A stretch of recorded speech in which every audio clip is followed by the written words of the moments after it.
So this is the Infinix Smart 9 with refreshing changes to its design and build, plus actual upgrades from the Smart 8.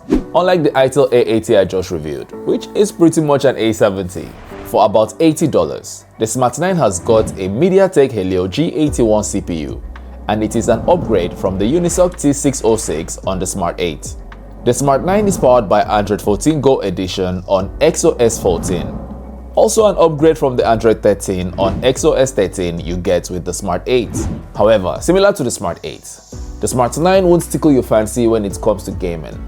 Its Android 14 Go Edition paired with 3 or 4 GB of RAM only allows for light graphics games to be enjoyed on this device. Unlike the Smart 8, playing high graphics games will require setting them to the lowest graphics settings and will still lag quite a lot, taking all the fun out of the experience. Both the Infinix Smart 8 and 9 come with either 3 or 4 GB of RAM and 64 or 128 GB of storage. For the design and build quality, I love and prefer what the Smart 9 has going on over the played out Smart 8 design. Both devices have a plastic back and frame. However, the Smart 9 looks more of a high-end device than the Smart 8.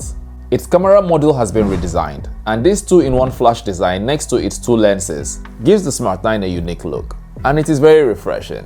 I did however notice only the one on the top is a flash, and I am guessing the one under should be either a light sensor or an infrared. I couldn't find any remote app or control panel on the Smart 9 though, so hopefully Infinix will give us some clarity on this soon. The Infinix Smart 9 has a really slim form factor, but yet weighs more than the Smart 8. You should however have your Smart 9 in a protective case the minute you get one, because it is one heck of a slippery device. Thankfully, you get a protective case included in the package with all the usual accessories, same as the Smart 8. They both have their volume rocker keys and power buttons on the right side of the device, with their power buttons also serving as their fingerprint sensor, and both are pretty responsive, considering how much they cost. They have the usual layout on the base of the device with a 3.5mm headphone jack, a microphone, a USB Type-C charging port, and a speaker grill. But while the Smart 8 has its top plain, the Smart 9 has been upgraded with a second speaker on the top for stereo effect, and does sound way better than the Smart 8. On the left side, they both have a SIM card tray that supports a dual SIM setup and a micro SD card for storage expansion. The Infinix Smart 9 has an IP54 certification, while the Smart 8 doesn't. Also interesting on the Smart 9 is an upgraded screen sensitivity, which allows full functionality of its display even when it has some water on it. This is especially useful for people with sweaty palms. While the Infinix Smart 8 has a 6.6 inches 720p IPS LCD with a 90Hz refresh rate and 500 nits of peak brightness, the Smart 9 claims to have a 120Hz refresh rate, with the other parameters pretty much the same, aside an upgraded screen size of 6.7 inches. Honestly, the 120Hz claim is just a marketing thing from these brands, so pay no attention to it, as the Smart 9 definitely has a 90Hz refresh rate, same as on the Smart 8. I don't appreciate the misinformation they are putting out, but I applaud their boldness. The Smart 9 also features the dynamic bar, as first seen on the Smart 8, as well as always on display, which is an added bonus courtesy Android 14. It also has AI assistance for your everyday task.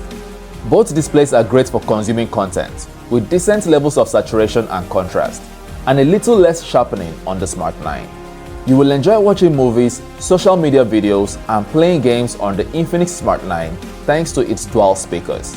The Infinix Smart 9 has a 13MP main camera and an 8MP selfie camera with a front-facing flashlight, which is the same on the Smart 8.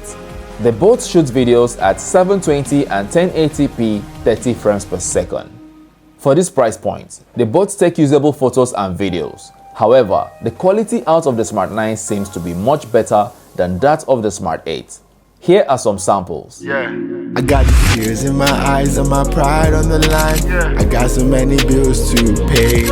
They want my head on a spike and my name in the news. Satan no go see my face. I'm on sapad on the wire, legs on the tire. I pray Oluwa make a way. Cause now my faith he retire. My demons they stand up and they wanna make a way.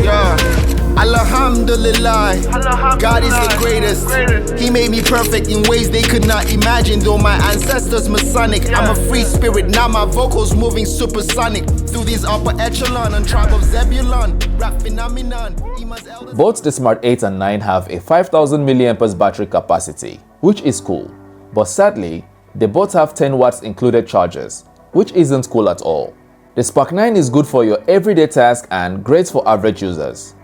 You will find bloatwares as usual, but I haven't noticed ads just yet. Scrolling through the phone is smooth and responsive. It is a worthy upgrade from the Smart 8. If you already have a Smart 8, I will only recommend you trade it in for the Smart 9 because I so do not like the design of the Smart 8. They are both really cool devices though. Check out these videos if you are still not convinced. Subscribe to the channel and leave this video a like. Thank you for your time. Till we see you again. Bye bye.